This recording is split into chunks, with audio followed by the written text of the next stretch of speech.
5 seconds in, and my cortisol is through the fucking ceiling. I love it, man. Episode 24. J Corp said sup cucks. That's fucked up. Why would you say such a My guy. Oh. There we go. I know. That's the sound that I heard when IKF drew that walk. That was the same thing. I think that's crazy. No, hey, that's Izzy to you. That's Izzy. Is he now? No, it's because I made a promise because, like, apparently IKF hates when you call him IKF. Hates it. Like, and his name is Izzy. Like, his nickname is Izzy. And I said, I will call IKF Izzy if he gets a 3-game hitting streak. And lo and behold, he is on a 3-game hitting streak. So guess what? He's Izzy, motherfucker. He had a good game. Him and Connor Wong had good games today. And Trevor Story. All the guys you hate. All played well today. Massa hit a double? Yeah. I think he likes Massa. He hates all those other guys. Well, he had a lot of stuff about hating Massa because if Massa has to play, it means Roman Anthony isn't playing, and he don't like that.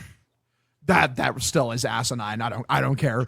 Everyone but Roman sits. Like, I do not give a single fuck. Okay, it's just hello, episode 24, Dirty Water.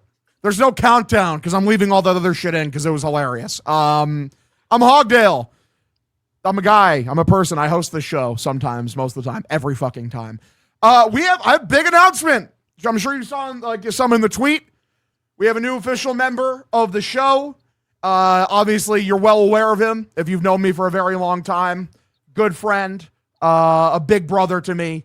Ed Hand, professional rage baiter, the master baiter. Ed, what's up, dude? How you doing? Happy to be here. Very happy that I can do what makes me the happiest, and that's increasingly drive you towards having a stroke. I think that's really what my goal here is. I'm planning on being the first person to kill another person via rage bait. Just psychic damage. Like really stoking the flames. I'm also joined as always by the consummate professional, chrome-domed man himself. A man I love and respect, Mike Manansky. Mud, how are you doing? Listen, I'm glad that Ed's here, but Cutter and I were texting earlier on a side text. It's clear you're pushing one of us out. We don't know which one you're pushing out. No one's getting pushed out. There's no one getting pushed out. I would never push you out. It's like Survivor. I would never push you out, Mutt. I'm way too nice for this. What do you think, Cutter? Cutter, we'll find out, buddy. It's you or me. It was fight to the death, apparently. Cutter? There he is. I've been busy fighting Talking Yanks. It's Talking Yanks. Oh God, I missed this. Are you actually fighting Talking Yanks right now? I'm not fighting them. Everyone is. They had one of the weirdest replies you will ever see. That was real? That wasn't fake? I swear that was real. Creepy. Go. Oh, are you talking about the Jackie Robinson Day tweet?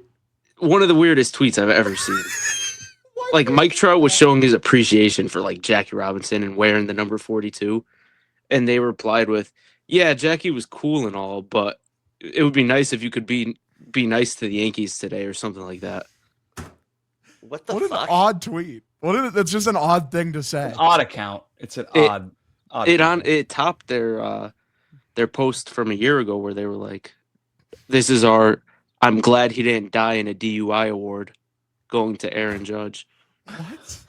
What the fuck is going on with the Talking Yanks account? Go back to reading lips. Go ahead. Do you ever feel like a victim of your own success because of how shitty most of these so-and-so are king, so-and-so enthusiast accounts are? Like, he's Oppenheimer. Like you are he's legitimately Oppenheimer. Yeah, in the modern era. Like you are become death of whatever these accounts are. I don't know. Yeah, like sometimes I see these is king accounts, and like they just put the most brain dead posts out there. Like one of them was just hating on Mike Trout, like 5 games into the season, posting his batting average, and it's like, it's cool that it is king account, but just go after the Yankees. Like they don't get it. They don't understand the spirit. Yeah, it's not respectable going after Mike Trout. No, of course not. Yeah, I do feel like Oppenheimer, especially when I see like Cole is king. Yeah, like people at like 10K people follow that dude, and that's my fault. Because you're inspiring these dudes. That's the funny thing about Yankee fans is like I've mentioned this before, but like they've never had like an original thought in any of their bodies. Like in order for them to gain any sort of internet clout, they have to siphon off of Red Sox fan culture because we're actually funny and charismatic and interesting. And I don't think I've ever met a single charismatic Yankee fan. trying to think if I can. I mean, Billy Crystal, isn't he a Yankee fan? I kind of like him. Yeah, Marty Mush is a good guy. He's not a charismatic guy now.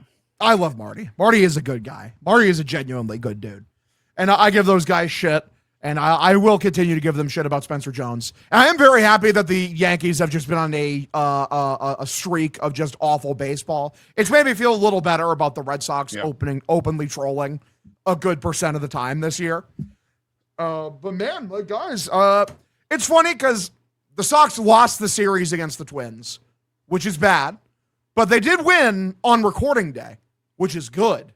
Because like now I feel happier than I would have felt otherwise. Because like I don't know, you guys felt last night. Last night I was fucking miserable.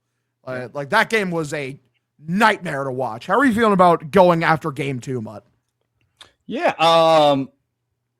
How am I feeling about game 2 of the series? The series. I'm glad they won. There's a lot of good things to talk about. Good things happened today. Overall, still a bad series. The fact that it took you till April 15th, tax day. This was their first fucking American League win of the year. That is wild to me. Is that true? Yeah, it was all National League teams. All because we got swept by the Astros. Oh my god, today's their that's first gross. American League win of 2026 tax day. Good win today, but I still would. It's a bad series because you're a pitching and defense team, and your pitching wasn't very good, and the defense was spotty at best. But today was a good. Conley was excellent today. Trevor Story and the offense. We'll get to your friend Connor Wong. So good game, but. Bad series. I can't call it a good series losing 2-3 to Minnesota. I mean, yeah, you also did lose on aggregate 24-11 in terms of full series score. Well said, like even though like you blew them out today for the most part until Ryan Watson added a light dusting of trolling at the end. I mean, it's just it sucked. And game 1 and 2, it's just I swear to God, most of the time when the Red Sox lose these games, they just have this habit of being genuinely unwatchable, where it is just a fucking nightmare. Inning 1 through 9. I guess we could go here starting out with game 1. Obviously, they lose 13-6. This is the Crochet game. And can I tell you something insane about this one? Yes. So I, like a lot of people, I go to therapy. And the first thing my therapist said to me when I came in the day after this was, "Did you see Garrett Crochet? What's going on with him?" And that has never happened to me before. So that that fucked with a lot of people. And you know what? I have no idea what happened with him. I could not give her a good answer for this because his velocity was down. It seemed like they knew what was coming before it was there. So I'm assuming he was tipping or something. But man, I have never seen an ace like him just suddenly get his ass handed to him so thoroughly. And it happened so quickly, too. Everything compiled so fucking fast. And everyone was rushing to panic because, like, is he hurt? And it's like, no, he's not hurt. Everyone's saying he's not hurt. His velo was down early last year, too. That's where I keep holding my, hanging my hat on. Is his velo was down last year, but, like, he never got shelled like this because his command was, for the most part, still there. It seemed like a perfect storm. I don't know if, like, the Twins just have an elite cheating lab going on, like, in home cooking in Minnesota. That's what I think. I think they are doing something there at home. I think they are. I saw for 2 nights in a row them pretty fucking locked in. I good for them. Alex Cora can't complain. He's been involved with that shit himself. So I think they're doing something there. That team is not that good to hit Crochet the way they did. It was like when you cheat on a test and you like accidentally get too high of a score. That's what it looked like watching that team. Yeah, copy off my paper, but like just don't make it obvious. And like 100%, like fucking, just every answer is correct. Absolutely. Like, dude, thing is if the Twins are cheating, like they're having a secret cheating lab going on, I'm mad that we haven't adopted it. Because clearly if the Twins are doing it, most of the league is doing it, and we haven't fucking figured it out yet. So that's where I get mad at. I'm never really mad about cheating in baseball because it's ingrained into the fabric of the sport. It's one of my hotter takes, like to the baseball masses, especially to the olds. The olds hate me whenever I talk about how Barry Bonds should be in the Hall of Fame. We do. But mauling, absolutely mauling. But I mean, that's the thing is, I just don't know how concerned I could be long term. Crochet, like I said, velo was down last year. He had a bad start, I think maybe even against the Twins last year as well, early on, that where he looked less than ideal. And then he ripped off like 6 straight where he had an ERA of like 180.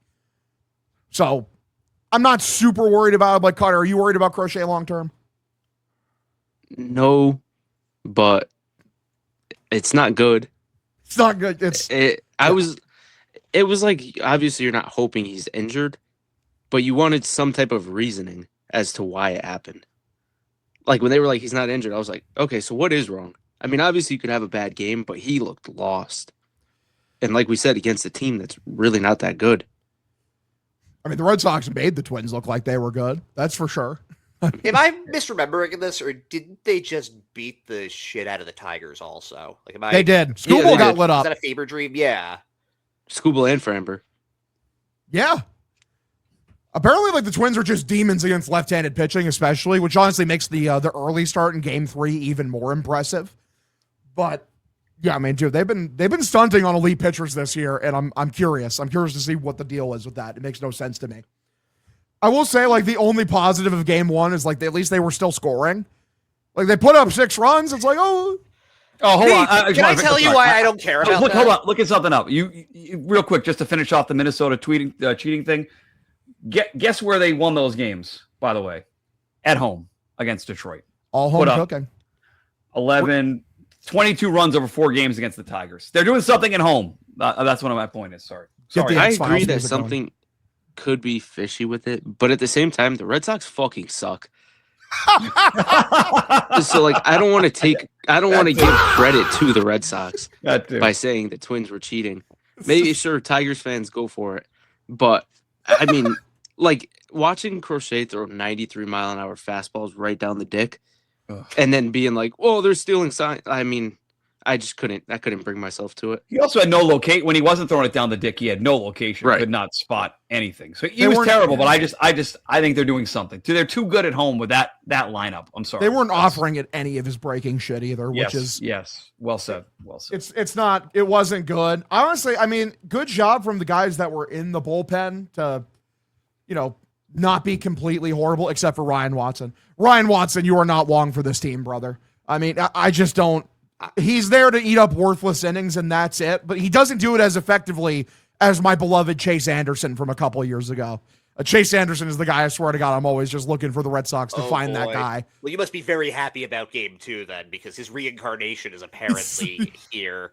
But, I do want to mention, shout out to my boy Giovanni Moran, who once again put up a great outing that nobody is going to remember because it was in an absolute disaster of a game. He's got 10 innings now. He's striking guys out left and right, and nobody cares because he's always the first guy to come in when they're getting the shit kicked out of them. But I see you, Giovanni. I see you when I. He's impressing me this year because I remember when I saw him last year, I was like aggressively unimpressed. I was like, "This is a nothing." You were just harm. Impressed. You were. I was aggressively unimpressed. Where it's like, who the fuck is this guy? Like, I'm all good. I'm all set. Send him back down to AAA. Where this year, I actually think he's shown some things. Tyler Samaniego continues to be a guy who actually might be interesting as well. He's in AAA again? He'll be back. It's one of those things where they needed a fresh arm up because the bullpen was dead. Like, he'll be back up. I mean, it sucks he's dead for now. He's in cryogenic stasis, as you will, not in the shadow realm.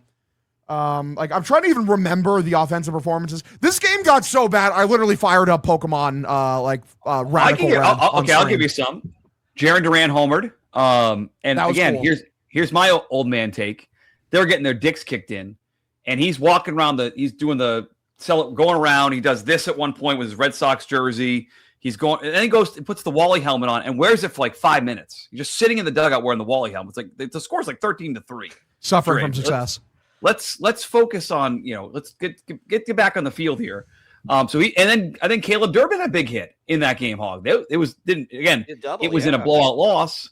But you had some life hit in that game. I mean, is exaggeration, but like it was. I mean, big for him. It was an extra base hit. Yeah, little life. I do not give a shit about runs scored when you're losing 11-0.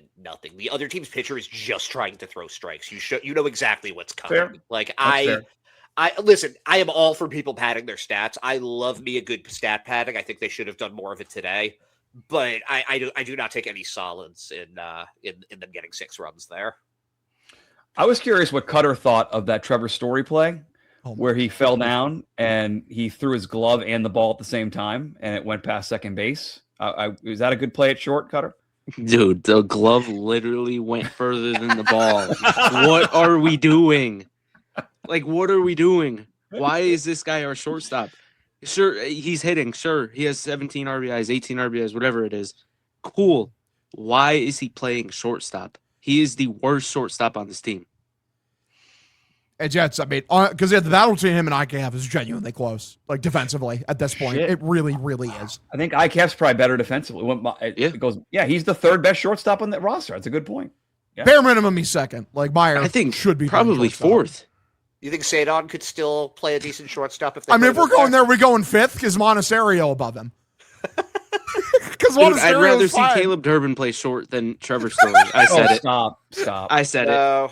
His stubby ass, like trying to lay out for a routine ground ball, because like it's just. He'd only get put there if they were taking the short part of shortstop literally. Thank you. Thank you. He's a wrestler, Ed. He's low to the ground. Haven't you heard him? They said it 50,000 times about Come on, man. Caleb Durbin. It's a low base of gravity. He's dude. Come on. stocky. He should be drawing more walks then. It should be like in during World War II when they had that dwarf play and he had the smallest strike zone. That's crazy. And they had a one-arm guy play too. Crazy. Yeah, he was times. really good. He was a good. That was a good player. I read his book. Hey, man. He wrote a book. He wrote a book for elementary schoolers. I read that when I was in Did elementary. he really? School. He did. Wow. I was like, wow, this guy was an inspiration. It didn't But you mention were right, he once does in that bring book in that he was a reading. Yankee, by the way. Like, that guy must have hated his fucking time with the Yankees, which is hilarious.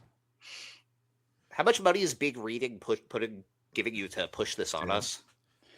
That wasn't even reading propaganda. That just literally made me think of that anecdote. from back in the day. Got it. Also, Yep. big reading. You know what's funny is I actually could push the big reading propaganda. I don't know if this is still the truth. I have a cousin on my dad's side who's like a high up executive at Scholastic. Like Wow, the kid book, Yeah, the publishing Scholastic company. Book Fair. Yeah, Oh, Scholastic the book- Books. Yes. Can Dude, you ask him why they cut that Animorphs revival at like 6 books? I wanted more. That's like I texted. He's like, it was shit, bruv. I'm like, that's it. Dare you? It's like, first, like, yes, I did read them and I hated them. I was never an Animorph guy. I missed the Animorph train. That's surprising. Well, no, you were a little too young. Like Animorphs was when I was in like the 4th grade. Like that was still the Nickelodeon show was like late 90s. So you would have been like 3. Wasn't that a trivia question we had? Was about that show?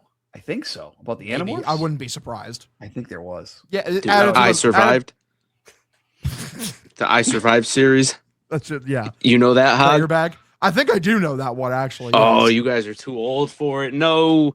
What's I Survived? One second. Let me look this up. Isn't it just like people that survived like famous events? Like I survived like the Hindenburg. Or, I don't think I ever like, read the Havoc. these, but I know what they are.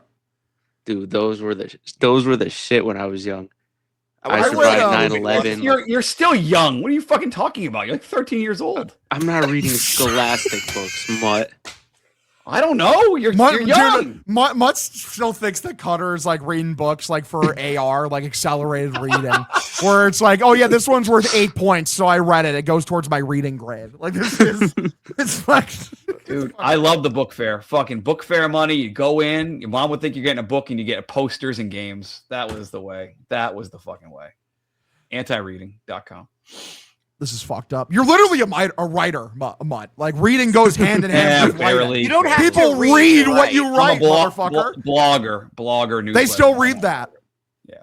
No, you're a writer, dude. You're professional grade shit. Sure. What are you talking? Fucking Mutt can't take a compliment. He can't take a fucking compliment. It's fucked up. Not crazy about this negative self-talk, Matt. Well, I'm not going to go to your fucking therapist, Ed. Okay, I'm good. Well, no, because she's just going to ask you about Garrett Crochet. So, like, and you don't have a real explanation either. So, like that would be pointless. I'd say I don't know. I can't know what to tell you. It was awful. I think the Twins were. I think tipping pictures of the Twins are cheating. That's what I would say. That's valid. I will say, like, Mutt probably hears like therapists and thinks of that SNL bit, like, it's like I'll take the rapists for 800 for that. It's like it's therapists. It is therapists. It's Turd Ferguson, Turd Norm Ferguson. Macdonald. Unbelievable scene. Rest in peace, bro. That shit was fucking hilarious. Fucking Norm was the best. Norm was the man, dude. Norm was the absolute man. This is a baseball podcast, so I'm told at least. Let's go to the game 2. But yeah, game 1 sucked. Omega turbo dick. And just when you thought you were going to get a reprieve, you're choking on it even harder. They lose 6-0 And this game, like, dude, it was fucking hopeless. First off, this was the worst lineup of the year, and that says a lot. It says a lot. We're like, I was genuinely confused. Like, because thing is, usually when I see a bad Alex Cora lineup, I just kind of look at him and I'm mad because I'm like, wow, this is stupid. I saw Duran in the 7, and I was legitimately confused because I was like, oh, there must be a lefty on the bump today.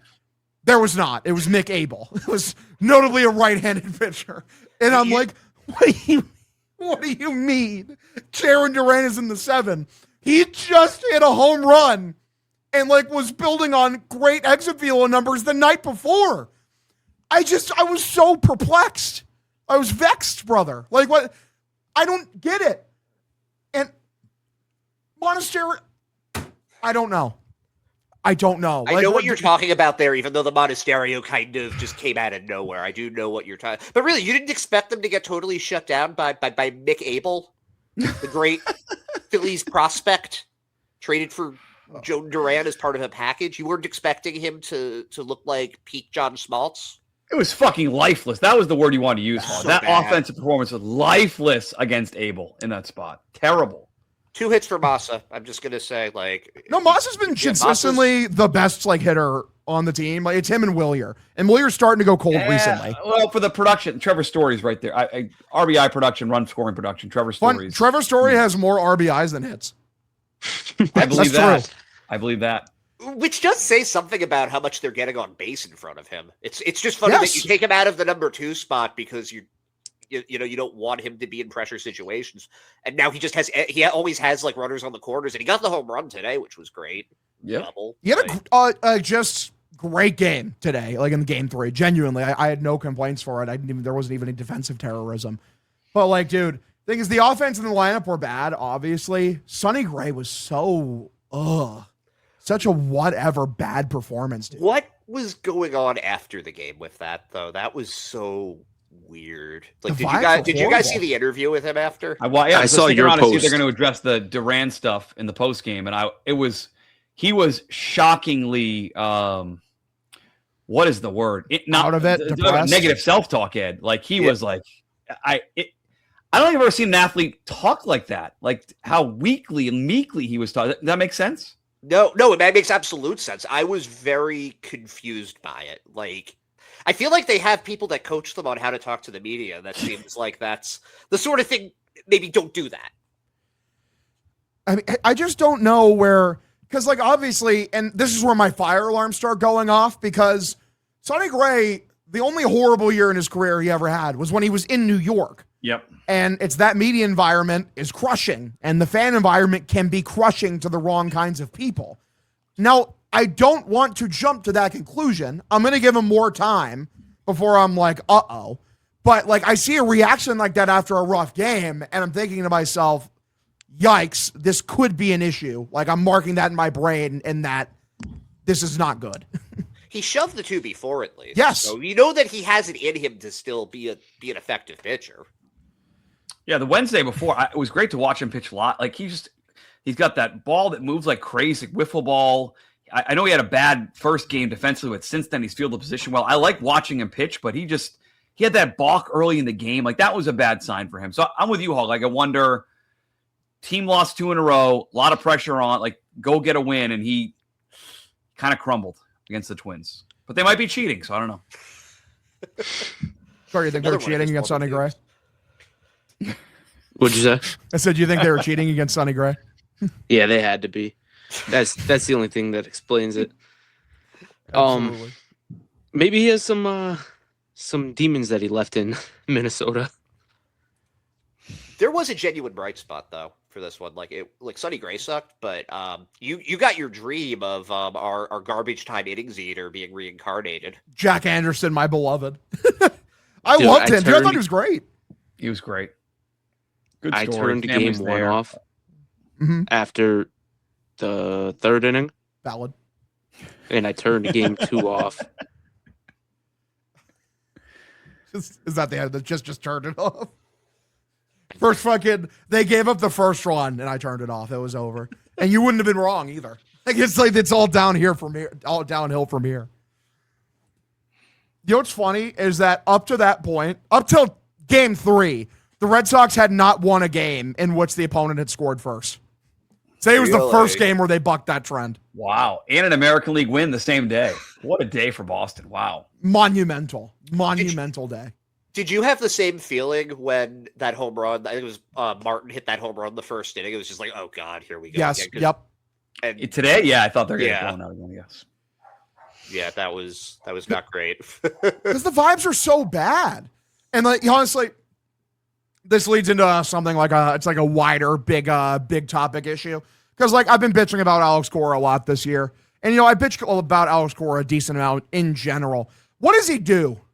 I genuinely want to know, what does Alex Cora do? Because he's bad at setting lineups.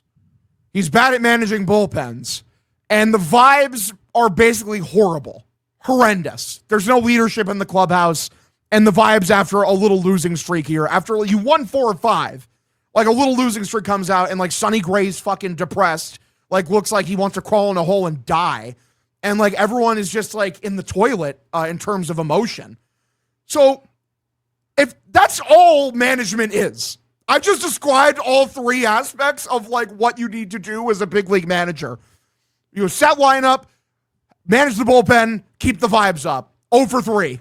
0 for 3, 3 strikeouts. So what does he do? I need to know what Alex Cora does. I'm Follows with you. orders. I'm with you. I'm with you that he's had a very bad start to the year for a lot of reasons. I think, to play devil's advocate, I think what his players would tell you is that he keeps an even keel. That even when they're 6-11 and about to get swept in Minnesota, he is a steady voice behind the scenes, and he's a very much a player's manager. Like he could have buried Duran last night when he was asked about the Duran middle finger. Instead, he said, I didn't see it yet. Okay. And what was that? I'm sorry. It's just Cutter rejoined, and his name was just Kirked. Like fucking shut the fuck up. Is that like a Charlie? Oh, I meant to put thing? kicked. Like, what is that? No. That's a big kick. Yeah, I'm so sure, dude. I'm so fucking sure. I thought someone sneezed. That was a good sneeze. No. So yeah, like he's players manager, steady guy. I behind can't the hear scenes. anyone anymore. That's my defense. I only hear Hogdale. That's awesome. You can't hear me?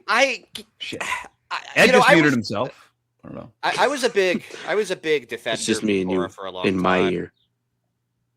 but I just don't think he's the right guy for this team at this point. I think he likes a veteran team. He plays his favorites, and he's very, very stubborn with them.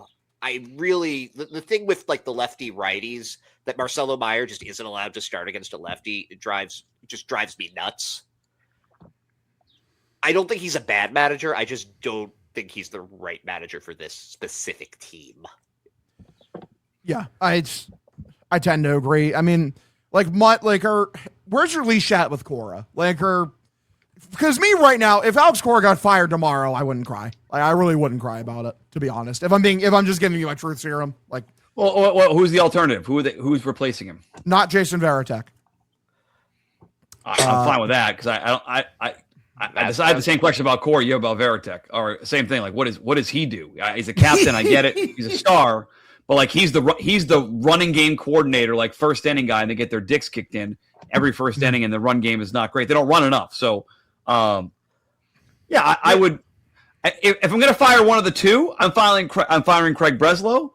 But if I did a blog entry the next day, if Cora gets fired tonight, I'm not going to say like, boy, he really didn't deserve it. I think he's now under 500 by a game since 2022. And people would point out that since then, he's not been allowed to bang trash cans and do whatever he's doing in Houston. So he's like a 500 manager. I would not cry either. I'm not advocating for him to be fired, but I would not like be, holy shit, they made a huge mistake in getting rid of this guy. I'm with you on that. It's not even a specific thing for this year for me. It's like every season since 2019, they start off totally overconfident, Bingo. And totally underprepared. Yeah. And it's consistent. I think there have been 2 seasons where they started off pretty good. There was that West Coast road trip a couple of years ago, and I think 2021 they started off hot and then just had a full-on meltdown and snuck into the playoffs. But it's always very streaky. It's always high highs but very low lows, and you just, for me at least, I just want consistency. I want to have an idea of maybe they're not going to dominate the team, but at least they'll compete. I don't need these. I don't need 9-1 followed by 13-0. Like you don't have to blow them out and like mess up the stats numbers and everything. Like, just. But to your point, Ed, this will be like the seventh time in 8 years they're under 500 or 20 games into the year. Like they consistently start under 500 to start the year. That's on the manager, and I'm with you, Hog. I can't. The it's not a big underprepared defense for thing. me. Yes, what he did well. I think the players say he's a good players manager. They're like playing for him, even keel. But like on the field, lineups aren't great. ABS challenges are fucking disaster. They're the worst team in baseball at that, which I'm sure we'll get to. So no big defense to him. The underpreparedness thing is so real, especially. And part of that, like, obviously, like when you talk about Jason Varitek of like the game planning coordinator, like that guy does every position the Red Sox have given him, like he's been horrible at. Because he was a bad catching coach. Connor Wong significantly improved defensively, and he's still bad, but he improved defensively as soon as they got the new guy in. So close. You were Same with so Narvaez close. as well. And then Red Sox Stats had a tweet out today where he basically showed that like the stats against like the first batter of a game over like the entire league for everyone. The Red Sox are dead last in terms of like how effective like the first hitter of a game is. Like, you know, where they basically, it seems like they have no game plan in terms of what their pitchers should be doing here to set a tone early. And if they do have a plan, the plan is shit. So it's like they're underprepared. They feel the opposite of buttoned up. And all we've heard so far is there's a leadership void. And it seemed like, because Cora had a part in running Devers out of town, like a fairly substantial part in it. Like him and Craig were really the blowjob brothers in terms of getting Raffy out of fucking town. Oh, I have my conspiracy theories on this. Yeah, and it's just like, I don't know, man. The only reason I'm not every day campaigning for Alex Cora to be fired is because every ounce of hatred I have for Alex Cora, I feel 50-fold towards Craig Breslow, that fucking worthless robotic piece of shit. Yes. You know what I kind of miss? What? When the GM used to be in charge of the coach or the manager. Yeah, I feel like it's like been Cora's team ever since Dombrowski left. It is. I can say that. Yeah. I'm tired of both of them. So I think I would love a package of both of them leaving and 2 new guys coming in, but realistically they would probably just hire from within because they can't hire anyone else. And then it would just be an endless cycle. But that's the thing is like, who even are the good internal candidates? Like they need a job search. Thing is too, is like all this hypothetical shit is just like, they're not going to do it. Cora has so much like say and so much influence politically within the Red Sox organization with stations far above Craig Breslow. Craig Breslow doesn't even have the power to fire Alex Cora if he really wanted to, which when you think about it, for a guy who's supposedly running all of baseball operations, seems a little fucking lopsided, seems a bit of a joke where that just isn't his call whatsoever. I don't understand why Cora has all of this power and sway, though. Like, yes, 2018 was awesome, but also on paper, that was an absolutely loaded roster. Anyone? What could has have Cora won that done? team. Yeah, maybe not Bobby Valentine, but yes.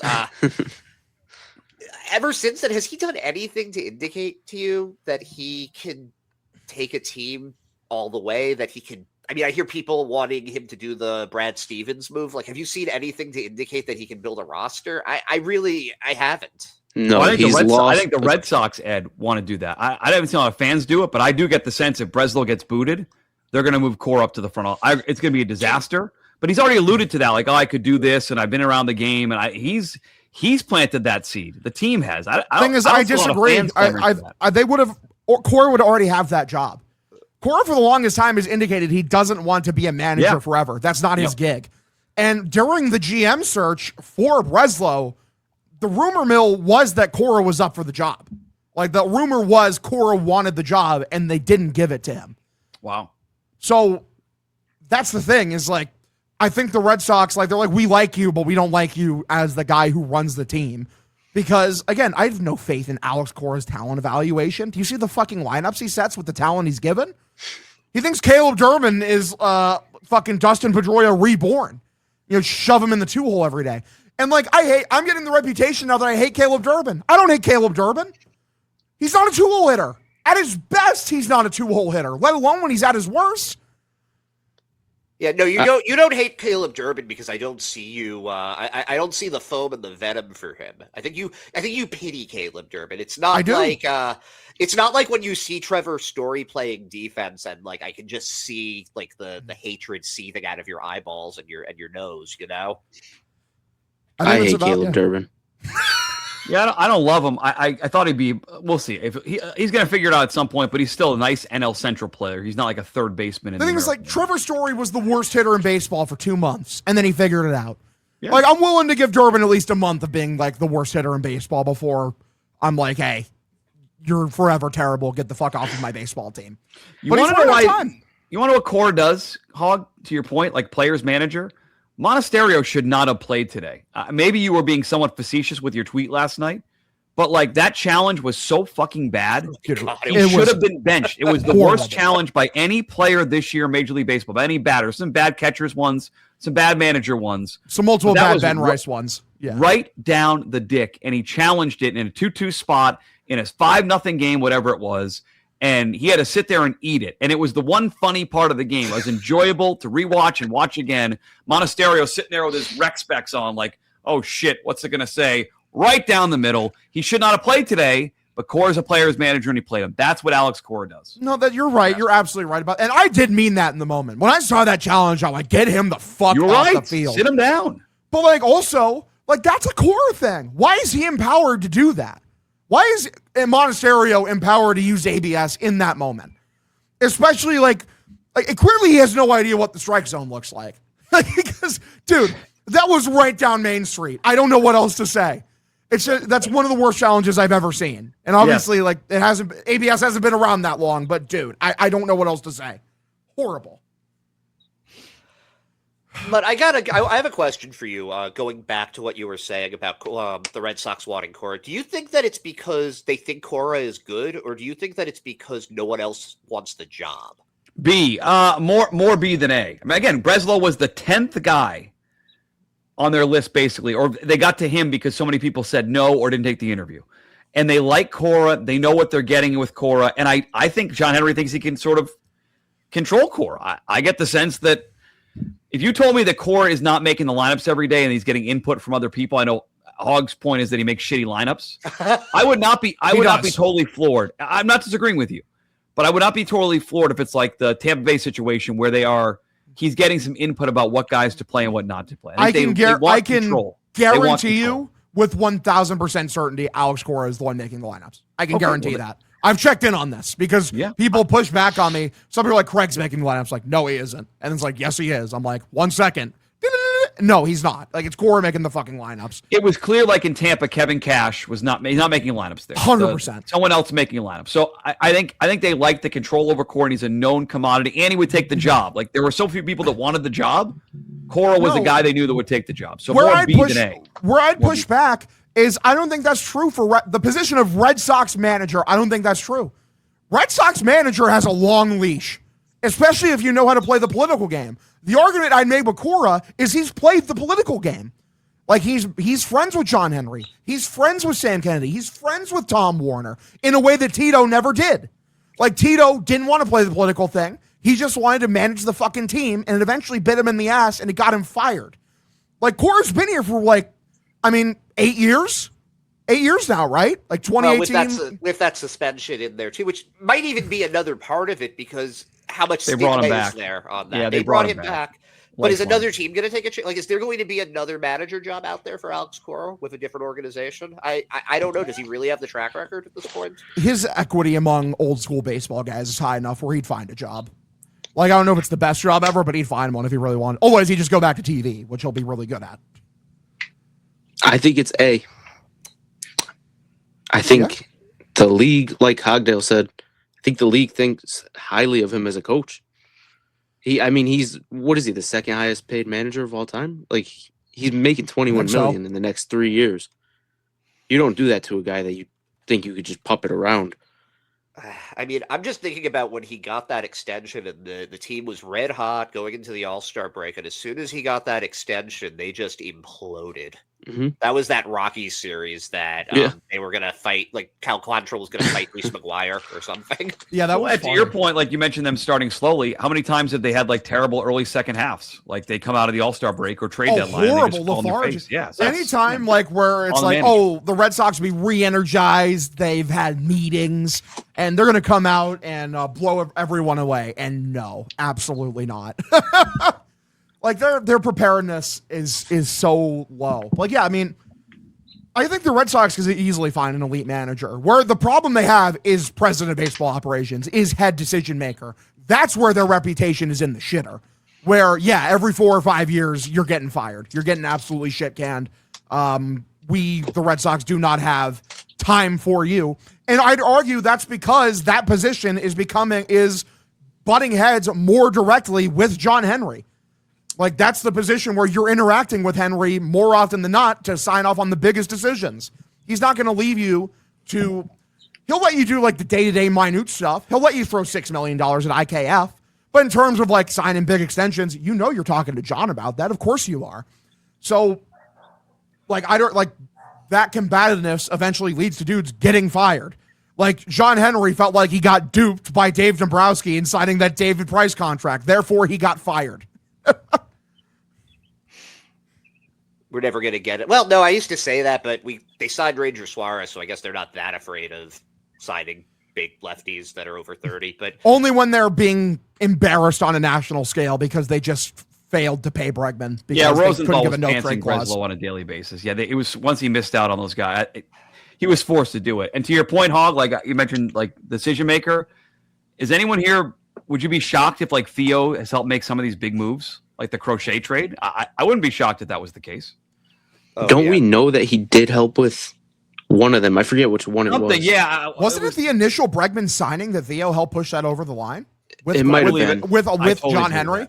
I believe that because I believe Henry wanted that deal done, and that's why he was willing to sign off on $40 million AAV with an opt out.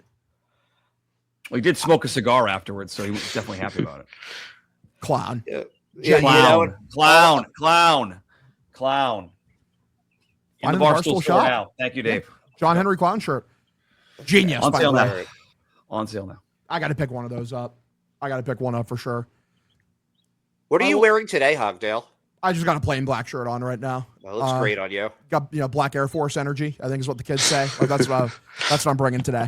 I was gonna say it was the energy of being on the crew for like a high school. What is so perplexed? It's like, what the fuck is this idiot talking about? And honestly, Mott, you're not wrong. You're kind of cooking me. I'm not gonna lie. I missed Cutter. I missed the shirt that matches his studio. Mm-hmm. I got that red, white, black one back.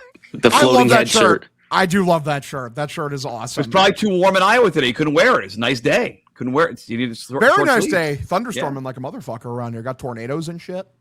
Fucking Midwest. You okay? Everyone good? No, I'm good. Your aunt's okay? My aunt is fine. Okay. Mott's making moves on my aunt. This is. I was going to say what's going on there. What's going on? I'll just point out that there's a Field of Dreams game in Iowa, and I may need a place to stay. I'll check in with her. Dude, Field of Dreams. I need to get out to that fucking Field of Dreams game, man. Those look so fun. I wish they could put the Red Sox in one of those games because it'd be so fun. I know we'll eventually talk about the great Game 3. What do you guys think of the Duran situation? In Game 2? Well, he was in the lineup Game 3, right? Duran. He played. He was in there today. Yep. So how much is it? How much is it really bothering the team that? See, that's what I was gonna say. If it doesn't bother the team, why does it bother us? Because clearly to them, this is acceptable behavior. I'm not positioning it that way. I was curious how you guys thought it all. No, we should talk about it for sure. 100%. Oh gosh, I go ahead, Ed. Duran frustrates me so much because he is a very good player. Like I know that he's off to a slow start, but just as far as like his pure ability as a baseball player, he's very good. But man, is he immature, and man, does he just have this aura about him that you just there's just something off. I don't know what it is, but I just the vibes are off with him, and they have been for a long time. I know Cora loves him. I don't know how much of that is him just trying to hype him up versus what the reality is. But I just remember like being in the Woo Sox clubhouse and just like this, there were guys there that you just don't get near because they're gonna bite your head off if you do. And he was that on steroids, like not literal. Well, and he's a big dude, but like I never wanted to get anywhere near that guy. Like he was just it was just a weird vibe. But again, he can play, and you need good baseball players to win games. So, but this happens every year. It's just, Four times. This is a fourth incident with a fan. You're right. Yeah. Fourth. I'll say, Mutt, did you have like a big problem with what Duran did? No, initially it's a bad. I think I tweeted out it was like a bad look. Right, but then you find out what the fan said. Yeah. The fan's an asshole. If I'm being honest, I wish he would have handled it a different way. I wish he would have run by the fan, gone to security, and gone to the fan and just kicked him out of there. Like I think he's sort of proving that you can get under his skin. And again, the vile thing that the guy said, and I have no problem with Duran's response. It's probably a natural response when someone says that to me, and I give him credit for being as open as he was in Netflix. But you used the word, Ed. There's an immaturity there about him that still lingers. And I don't have a problem with what he did, but I think he's now proven that he's rattleable, if that makes any sense, whether you're an opposing team or a fan base. So no problem with the way he handled it, Hog. I would have probably done it differently. And I wonder if he will going forward if that happens again, because now that you've shown you'll react to this, just like the internet, fans are going to try to goad you into doing this again. So we'll see what happens next time. But overall, no problem. The fan's an asshole. Fuck that guy. Or girl. My thought is that they're just going to keep on doing this. Like, because he reacts to it. Yes. The only way Duran is who he is at this point. If fans really wanted it to stop, they would have to do the policing themselves, which I don't think anybody's going to take a punch on the face for Jiren Duran. Like, it's just not going to happen. No. So. Cutter, what did you have anything like any thoughts about Duran, like how he reacted? I mean, it gets to a point. Like, how many times have we seen him argue? Even we were talking about Colorado. In the middle of that whole scuffle, he turns to the crowd and was like trying to fight a fan. It's like that did happen. Yeah. At a certain point, you have to treat yourself as a player. Like, sure, everyone's human, whatever. Put your head down and work. I mean, like, you're not helping yourself. You just he just keeps digging himself in a further hole. And then even his answers after the game, like last year, he kept talking about how he was so proud of himself for putting out the whole mental health thing. And then yesterday, he was like, maybe I shouldn't have put it out there because now it's just bringing me more hate. Like, well, no, because I feel bad. I feel bad because I hate that he feels that way now. Because like now, clearly that means that he's hearing this shit all the time, like way more post that happening. And I hate that he feels bad about that. Like I have plenty of criticisms about Jiren Duran, mostly about like him being a knucklehead on the field and just having negative baseball IQ. But like, yeah, that's the best thing he ever did was being open about mental health. Because how many people who grew up in that exact same kind of background as him, like where, I mean, if you watch like the moments in the Red Sox doc where like you see Jiren Duran's dad, it perfectly clicks into place exactly how he became the way he is. Where it's like, yeah, if you grow up in an environment like your dad's always calling you a pussy and consistently questioning your manhood, it makes you want to fucking kill yourself. Throwing pitches at you in the cage. That too.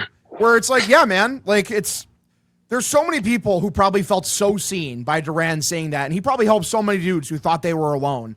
And I think he should never, ever feel bad about coming out and talking about that kind of stuff. And like at this, like obviously the best way to deal with trolls is to not engage. That's just point blank. That's how it works. I mean, you just don't feed into the fire.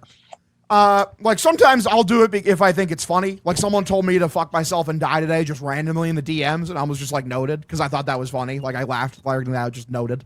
Just like, but fucking, you don't engage earnestly. You don't like actually like, hey, fuck you too, because that you just gave them what they wanted. But like at the same time, like Duran's a guy, he wears his personality on his sleeve. He wears who he is on his sleeve. This is not surprising. The Red Sox have not indicated that they have a problem with this, so he's going to keep doing it. Even if it is a bad look, which it is, objectively. So, on a human level, I just don't blame him. I really don't. Yeah, and I agree with you. But you say they don't have a problem with it. I mean, they have dangled him in trade talks, and it does feel like the immaturity is part of the reason why they did it, right? I think that still just comes back to, like, they have better players and more consistent players. You know, like, at the end of the day, they have Cedon signed to the contract. Roman's better and Willier's better. You know? Like...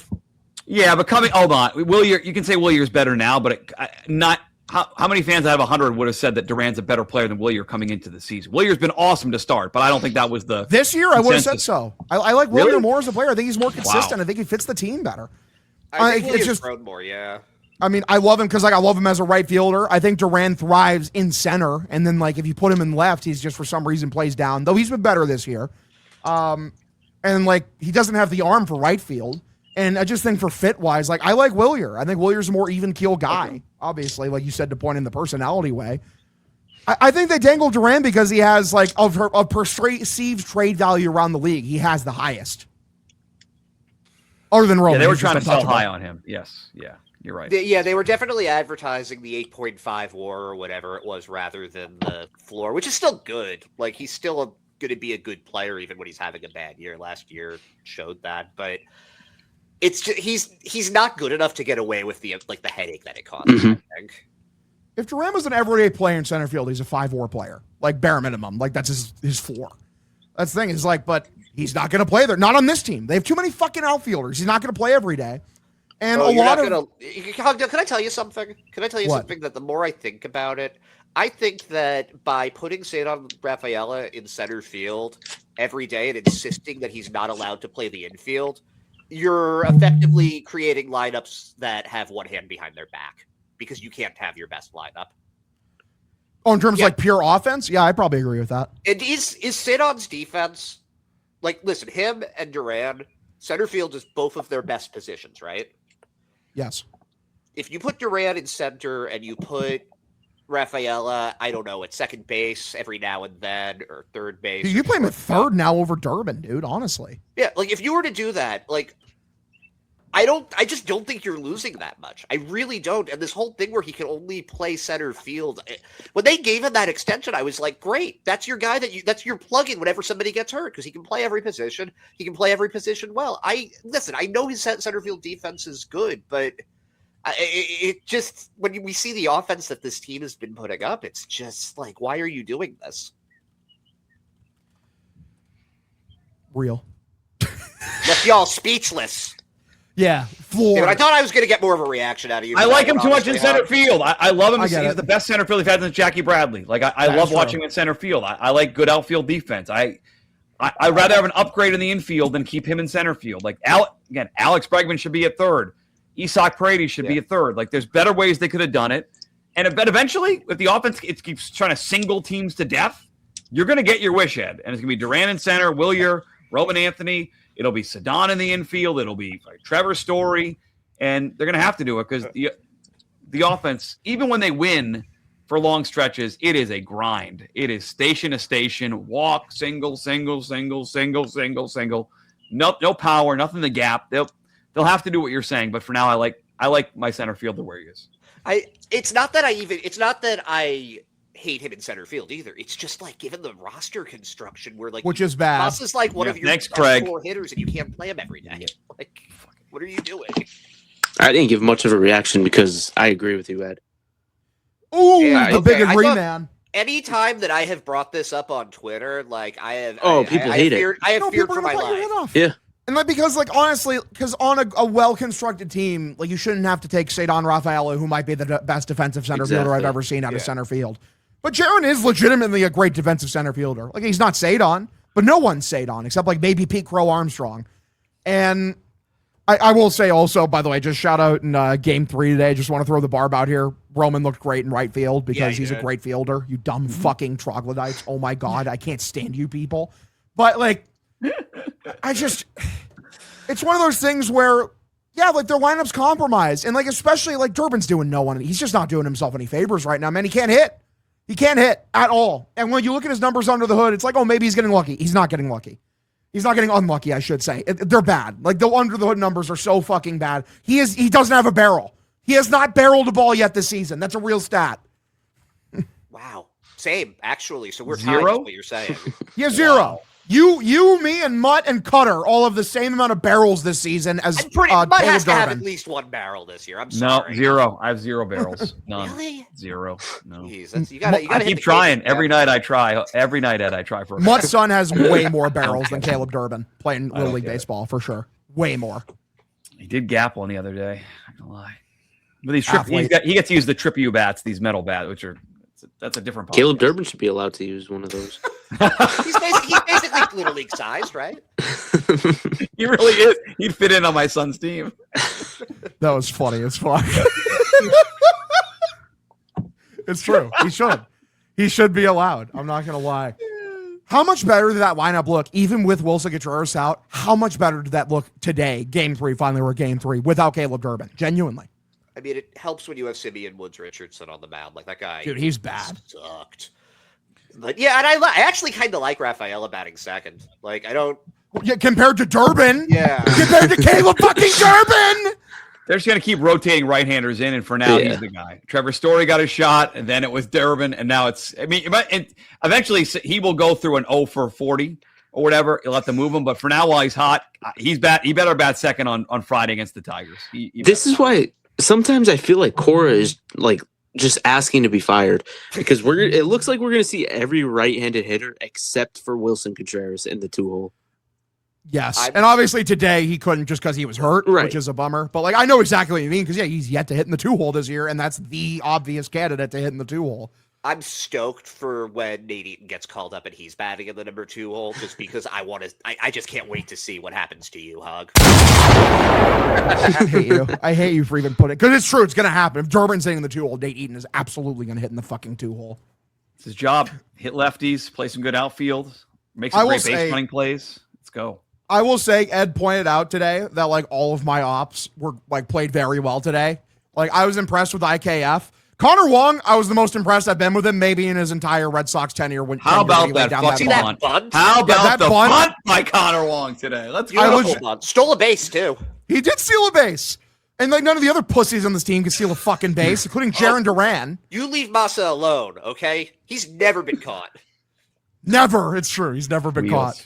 But like, dude, like no one's stealing. Like, I'm sorry, who's the base running planner? Like, is that Veritek too? Because like, guys, no one is running. Like, why is Duran not running? Sadon should be running. Roman stole a base the other day. He's not the fastest guy ever. He's like average in speed, but it's like if he's stealing bases, anyone in this team should be able to. We're not talking about like objectively the best thing that happened in this series. I feel like, and Conley early looked good today. Dude, he was he did really good today. I just really enjoy watching him pitch. I love that he set that his fastball's gotten better, but he sets it up so well with that curveball. Like the guy just knows how to pitch, and he's only 24. He's only going to get better at it. Like I'm really interested to see what his ceiling is going to be. That was the first home run of his career that he gave up. Yep. Oh, that's true. I didn't think about that. Austin Martin. Who the fuck is Austin Martin, bro? Who the hell are you? He's their Rob Refsnyder. Oh, okay. It's Russell Martin's younger brother. I thought about that on the stream. Like, are they related? I have no fucking clue. You guys God damn it, man. I wanted that to be true. I mean, maybe it's Chris Martin's brother. I don't know. Could be that could too, be. Yeah. Which one? Singer Coldplay? Yes. I know you're talking about the actual, the Red Sox. Yeah, I get it. But yeah, I was so impressed with Early. I mean, it was great today. By the way, there was a rumor that came out today, and like, Ed knows what I'm about to talk about if he heard rumor? it. Like there was a Red Sox rumor? Kinda. Because I think it was Harold Reynolds. He put out there that he thinks that the Padres are playing Tatis at second to show like how versatile he is for a potential trade. And I'm just saying right now, the speed in which your head will spin when I trade Jiren Duran, Marcelo Meyer, Connolly Early, and like Mikey Romero for Fernando Tatis Jr., your head will you'll break your neck with how fast I'm making that trade. I mean, I get it. Wow, that's. I mean, that I'd have to think about that. That's the superstar to pair with Roman. Just saying. I mean, you're not wrong, and he's somebody that would be able to handle Boston. I think. Absolutely, I think he'd fucking thrive here. I think he lives for that He's shit. the opposite of Sonny Gray. Yes, he would love it here. Dominican, it carries on the Dominican heritage of this team. Dominican superstars that is sorely lacked right now. He'd hit so many home runs here too. He's born to play here. Like there's some players like he's born to play here. The other guy like completely pie in the sky. Like where like every day I yearn for the Astros to tank so they can sell off Yordan Alvarez because Yordan Alvarez is the reincarnation of David Ortiz. Like if we ever somehow found a way to get him on the team, he's spiritually a Red Sox. I By do. the way, this hate is when they fucking play. fantasy. We're talking about the Red Sox trading for Tatis. Yeah, or it's not Yordan. happening. I mean, It's this not is fantasy happening. baseball 101. Hog, you are have a day, Hog, because there's no way, no Yeah. shot. I'm telling you, dude. When they moved Duran, that's $9 million salary. That's that means Tatis only it's like $15 million. That's nothing. They're already above the first CBT threshold. I just can't. I think that maybe they would trade Xander Bogaerts and pay a lot of his contract or something. I don't think The Sox would never take that. Fernando The Tatis- thing is, when you think John about Henry's it, not taking that contract. No, fuck no. The thing is like if the Padres are looking to shed salary, that is the only tradable contract. Like Manny Machado is still very good. Pavetta? What year Oh, does wow. that contract end? I'm That asking his you arm guys. just blew up. Oh yeah, that's right. Finally. 2032. Okay, what's your guess? I think we did this. Was it 2034? 2033. Dude, it ends a year before Tatis's contract ends. And Tatis takes him to 35, whereas Machado takes him to like 43 or some shit. And then Bogarts, that contract's obviously horrible. Well, oh yeah, no, that's it. They'd have to pay for most of that. But I mean, would it shock you if Machado was still like a good hitter once at No. pushing 40? I No, it wouldn't be wouldn't. surprised by that at all. Like you'd probably have to put him at first base, but I bet you he'd play a very good first base. Like that guy's a first ballot Hall of Famer. Yeah, he's going to walk into the Hall of Fame. Machado's very good, but it's just like 30 million AAV till you're 44 is crazy. No one's trading for that shit. So what? If they're going to make a move, it's probably this year because he has a full no trade that kicks in 2028. And the contract, I will say, Hall, that the money thing, it looks affordable. It's way backloaded. So fine with me. I know it's agreed, but again, this fucking guy. Like, but we also don't know. He'll be dead. We don't by know then. if that money is going to even matter as much, or if it's going to get grandfathered in, or whatever is going to happen with the new lockout agreement. Like it could be that having a guy that makes that much doesn't actually affect the luxury tax or something. I don't know what they would negotiate. Oh, I forgot we're fucking locked out next year. Yeah, like I'm telling you, man, if there's time to make the move, it's now. And like, listen, I've been lobbying for the Red Sox to trade for Fernando Tatis Jr. since the steroid suspension. Like at the second he got suspended for steroids, I'm like, his value is at its lowest. Go get him now while the Padres don't like him. And people called me an idiot, and they're fucking idiots because I was right then, and I'm still right now. Well, didn't he fall off a motorcycle and break his wrist or something also around that? Did happen. Yeah, It there's wasn't a just lot the of stuff. steroids. It was like just a really Not bad great. year. Yeah. Yeah, And guess what? he has, Post like, motorcycle, I wanted him to. Go ahead. Sorry. He has like 13 baby mamas or something. So does Stephon Diggs. He was great. No, I mean, so does Hogdale. I don't see anybody shaming him for that. True. I hate you. I'm not making you do these things. You do them on your own. You Yeah, don't like we being called didn't out force you for to it. meet those women. That was you. We'll say, was there anything we wanted to praise about Game 3 before we quickly go do the other predictions for the next series? Story. Story was unbelievable. Story. Yes, story again. Story. Story. Dude, he was so good. Credit to him. He's been raking since being moved off of the 2-hole, and thank God for it. Never should have been never. I don't know what that was about. Like, even if you're going with like an old school lineup or something, like there's like he was never a prototypical number 2 hitter. No, that was Alex Cora's sleep paralysis demon taking control of him. It was weird. Before we do predictions, I have a request of you guys. So I'm gonna obviously blog about this episode for tonight or tomorrow. Our boss Dave had a tweet that I'm going to use. Just a general question, like. He basically said, like, I keep thinking the Red Sox will turn it around, but the team really sucks from top to bottom. They're non-competitive, like 80% of the time. So I just want to go around the room and just what's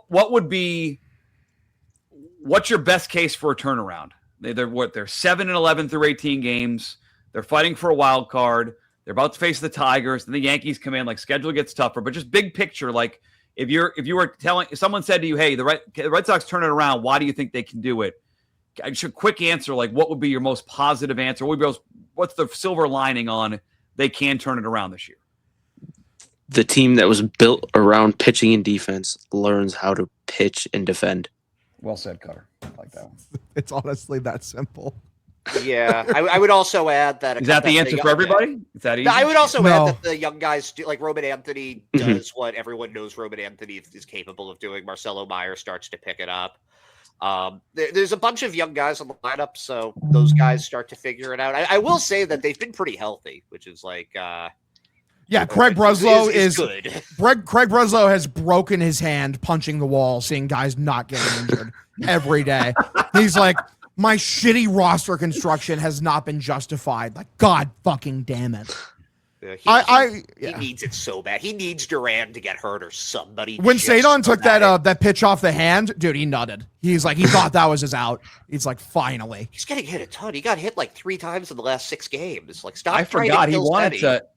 I'm sure they wanted to bury Yoshida, and they just can't. He's their best hitter. Hog wanted the fake IL for him all year. They can't put him on the IL. Too good. Yeah. I mean, if they play him above Roman one more time, then yes, I do. I don't care how well he's at it. I want them to lead him off just because he's seeing the ball so well. It feels like every at bat he has, with a couple of exception, goes to 3-2. You want Yoshida to lead off? Yes. At least until he stops walking and just having such good at bats. You're because he's your Luis Araz, and so you're obsessed with this guy. He's not a leadoff hitter. Objectively true. No speed whatsoever. He can run those rin sprints on. Oh, and Ruben Anthony has lots of speed. Yeah, but he's like way better. He does at every aspect of baseball. Yoshida, I don't know. Look at their numbers right now. Who's hitting better right now, Ruben Anthony or Masataka Yoshida? Just awful. Hog, awful. You're a terrorist. If they fucking play Masa over Roman one more time this season, I might declare a holy jihad and go on a crusade. I'm just saying. I mean, this would mean that you have a religion now, so I'd be happy for you. Yeah, I'll take one up just out of hatred. I will say also, because people have talked about how bad the vibes are around the team. Our memory is so short. Like, we lost 6 straight after trading Rafael Devers for a bag of potato chips. That's as bad as the vibes will ever be, and they made the playoffs. So, like, as bad as you think things can be, they have shown that they can recover. That's fine, but I'll give you this one, but you have to stop with that trade was an unbelievable trade. They got Kyle Harrison and they got James Tibbs. They both cooled down, though. Unbelievable trade. Yeah, they've both cooled down. Both those trades, obviously. Tibbs has 8 bombs. It still has like 8. What is it? Is he up to 9 or is it still 8? Like, it's still 8 because he's gone ice cold. But like, the thing is that trade, James Tibbs could be the worst hitter in minor league baseball. That still would have been an awful trade because Dustin May was that atrociously dog shit. You just include Tibbs in a good trade and not that. And then obviously, like, I'll give Durbin more time, but it's not looking good. All right, what's your silver lining? So, pitching and defense does his job. Young players still step up. Hog, what's your positive outlook for they turn it around? I mean, it basically just is those things. Like, Roman's starting to heat up. He had extra base hits in 2 of the last 3 games. He had a pair of hits today. He's smoking the ball again. I think Meyer has a lot of untapped offensive potential, at least against righties. I think he'll get better. And I don't know. I think the defense has been getting more consistent game by game. Contreras had like the only really Story as well. So obviously, please move Story off shortstop. But that's the undercurrent that runs through everything. But like Contreras had that really dumb where he cut off the throw to home. I don't know why he did that. And he's been amazing defensively this year. So I'm not gonna like shit on him for it. But it's like, dude, just get out of the way. And Duran throws him out. That was really bad. And also, if he just didn't take a calendar year to throw the ball home, that also would have been kind of cool. Yeah. You kind of watch the gears in his brain turning. He's like, wait, I need to throw this. Yeah, he pumped fake. So you had an anime moment, but like you didn't realize that the time stop, like you're in real life, dude. There's no anime time stop for you. Like you need to actually throw the ball. You know what? I was thinking the exact same thing. You stole my thunder. Anime time stop. Exactly. Well said. I'm glad you take the words out of your mouth. Hogdale really is transforming. What's an anime all time the reading stop? and all of the anime. Listen, man, I'm a man of culture. I'm a Renaissance man. I love arts of all sorts. I'm bringing culture to the Red Sox fandom one day at a time. Quick, no cuck list this week. Just cuck of the week or cuck throne. Garrett Crochet. Yeah. For the same reason I gave him the MVP in the Brewers series, he's supposed to be the horse that leads this rotation. Yeah. The horse he was like the horse gimp suit that sometimes that BDSM subs will wear. Like that's the kind of horse he was in this one. Mike Trout just homered again, by the way.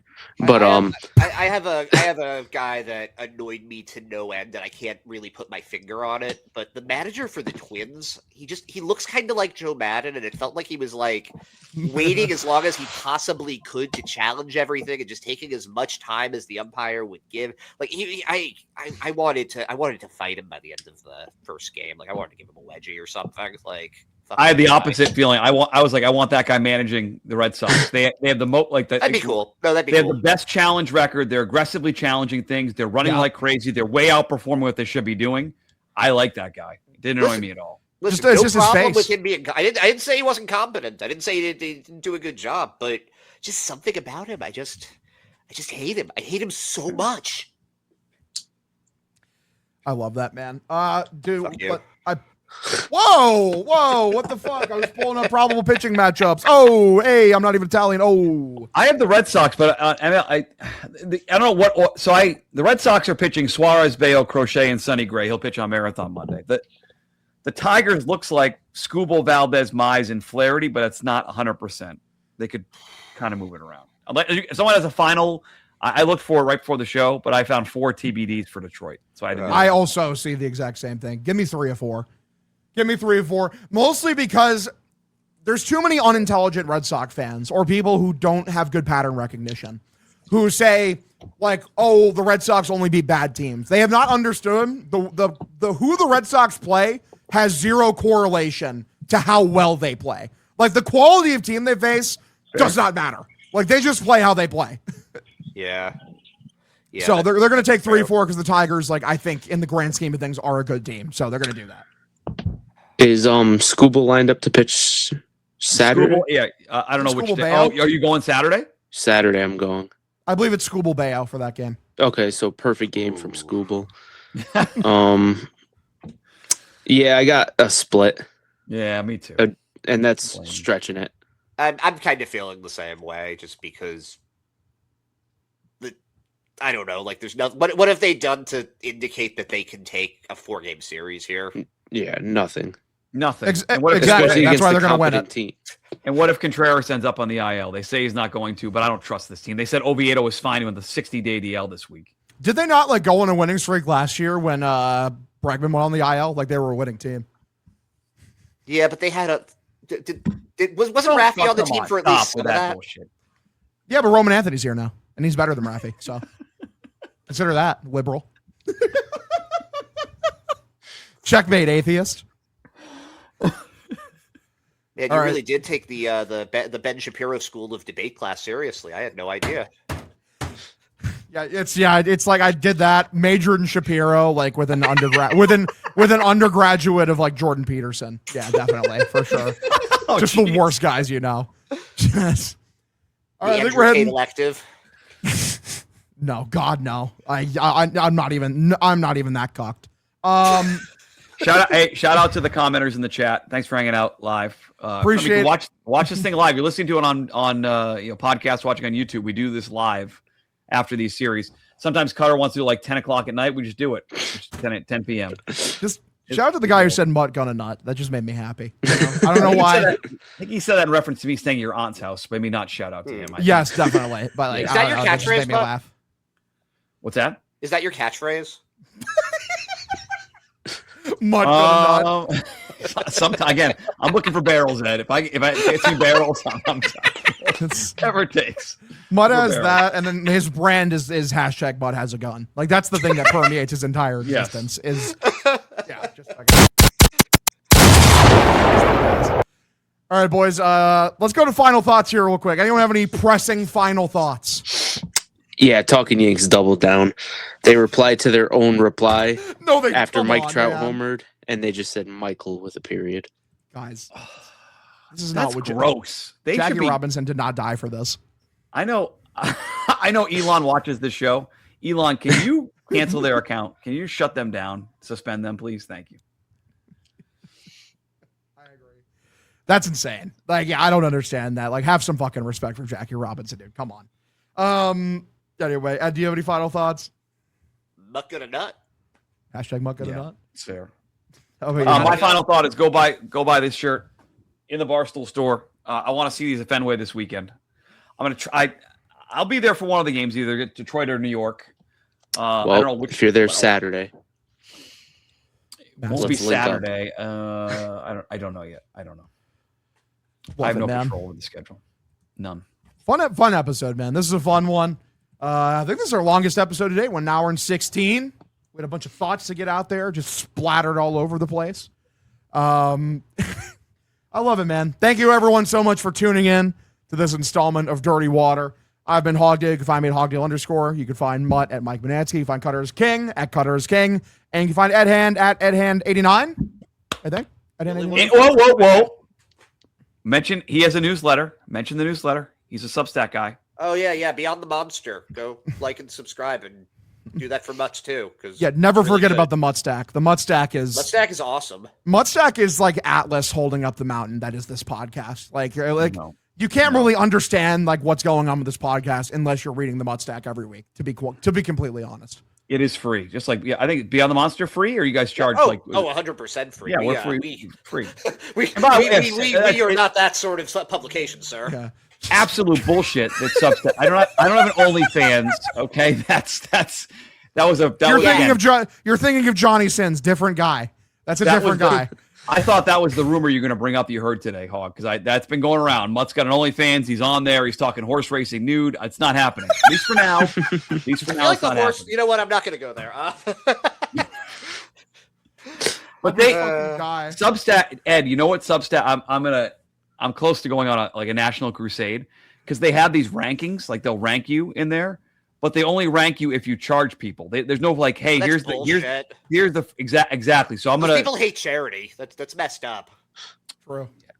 It's something's gonna happen soon. I'm not threatening them, but my lawyers are looking into it. You're not threatening them, but I know the best troll on Red Sox Twitter. I'm friends with him now, and I'm gonna stick them on Substack. When he's done pantsing talking Yanks, he's gonna put his attention. Shout out Talking Jake. Jazz Chisholm. Shout out. Shout him the fuck out, man. Hit the button. Let's go. Hit the button. Hit it. Go say it. Love y'all. See you next time. Bye. Yeah, that was fun. All right. That's awesome.